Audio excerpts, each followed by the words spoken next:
Sesawi Kur Yesu channel yang renungan harian, inspirasi kehidupan, dan portal Media Mana Kristiani.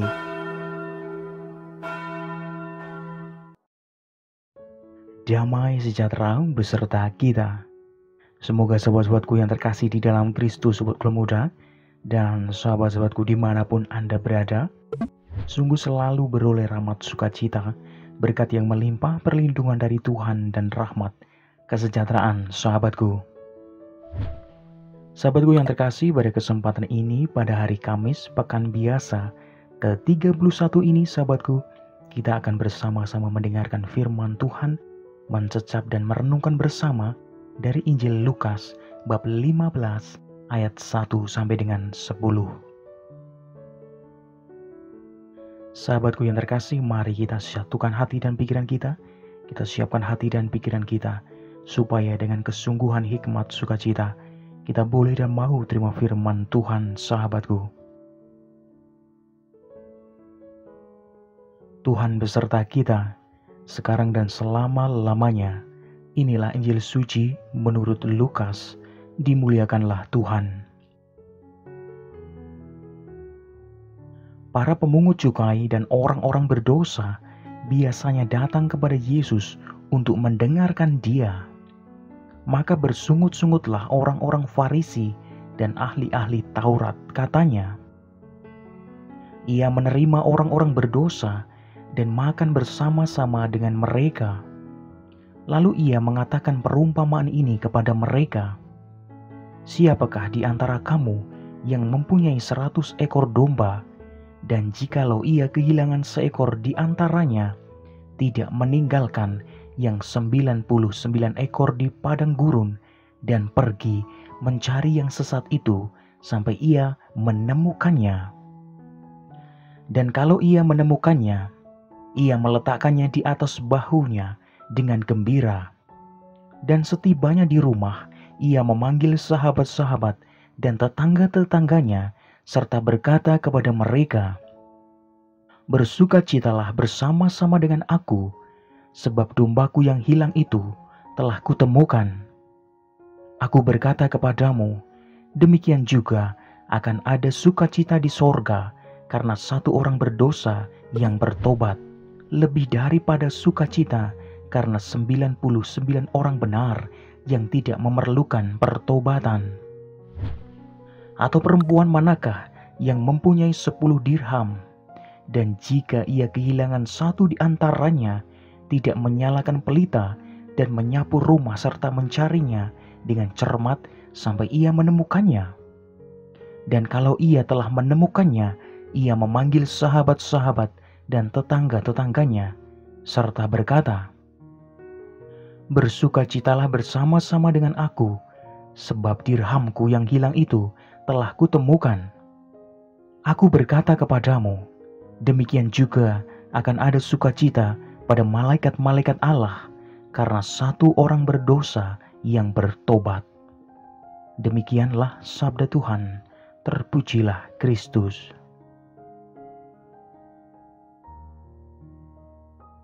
Sahabatku dimanapun Anda berada, sobatku muda dan sahabat-sahabatku yang terkasih, dalam sejarah gereja Katolik sahabatku, kita sungguh menjumpai begitu banyak orang suci yang masa lalunya jauh dari Tuhan sahabatku.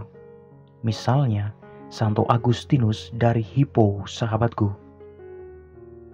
Ia menjadi salah satu model pertobatan, seseorang yang mampu menjadi tokoh reformasi bagi gereja Katolik sahabatku. Sungguh dalam Injil pada kesempatan ini, pesan pertobatan begitu sangat kuat sahabatku. Dalam Lukas 15 ayat 7 sahabatku disampaikan di sana, Aku berkata kepadamu, demikian juga akan ada sukacita di sorga karena satu orang berdosa yang bertobat, lebih daripada sukacita karena 99 orang benar yang tidak memerlukan pertobatan. Sahabatku yang terkasih dimanapun Anda berada, sobat muda, dalam proses rekrutmen para murid, Yesus juga tidak mencari orang-orang yang suci dan benar sahabatku. Justru orang-orang yang sederhana dan berdosa yang dipilih Tuhan Demikian juga ketika Yesus memilih Paulus untuk menjadi rasulnya, bahkan Paulus sebelum pertobatannya adalah seorang teroris bagi para murid Yesus. Ia adalah seorang monster yang siap menangkap, menganiaya, bahkan membunuh para murid Yesus, sahabatku. Tetapi sungguh semenjak pertobatannya, Paulus menjadi sosok terhormat yang siap menjadi pelayan bagi sesama, sahabatku. Paulus mengatakan, "Tetapi apa yang dahulu merupakan keuntungan bagiku, sekarang ku anggap rugi karena Kristus. Malahan segala sesuatu ku anggap rugi karena pengenalan akan Kristus Yesus, Tuhanku lebih mulia daripada semuanya." Sahabatku dimanapun Anda berada, pertobatan Paulus menjadi berkat untuk gereja dan dunia.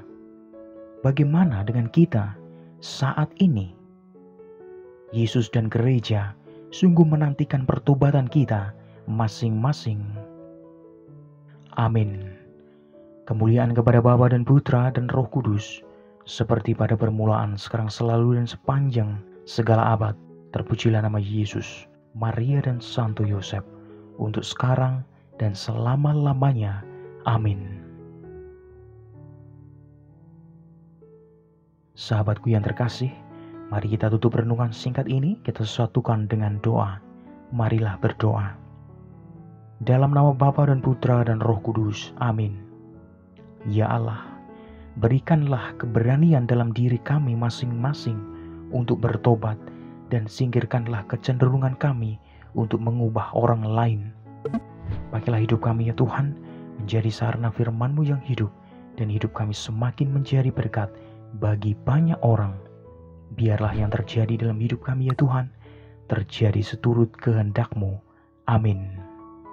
Kemuliaan kepada Bapa dan Putra dan Roh Kudus, seperti pada permulaan, sekarang, selalu, dan sepanjang segala abad. Terpujilah nama Yesus, Maria dan Santo Yosef, untuk sekarang dan selama-lamanya. Amin. Dalam nama Bapa dan Putra dan Roh Kudus. Amin. Sahabatku yang terkasih, terima kasih banyak sahabatku. Kita sudah bersama-sama mendengarkan firman Tuhan. Kita menimba lebih dalam, kita belajar, kita berefleksi. Semoga dengan renungan yang singkat ini menjadikan pribadi-pribadi kita semakin dewasa dan bijaksana. Sebarkan video ini supaya banyak orang semakin terima berkat dan terima rahmat sukacita. Banyak orang dipulihkan, banyak orang disembuhkan. Hidup kita penuh berkat, hidup kita penuh sukacita, hidup kita penuh kesejahteraan, hidup kita penuh perlindungan. Yang gelap diberikan terang, yang buntu diberikan jalan.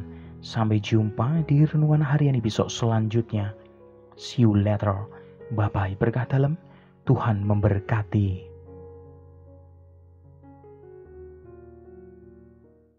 Terima kasih udah nonton. Jangan lupa subscribe, like, nyalakan notifikasinya, dan share ya.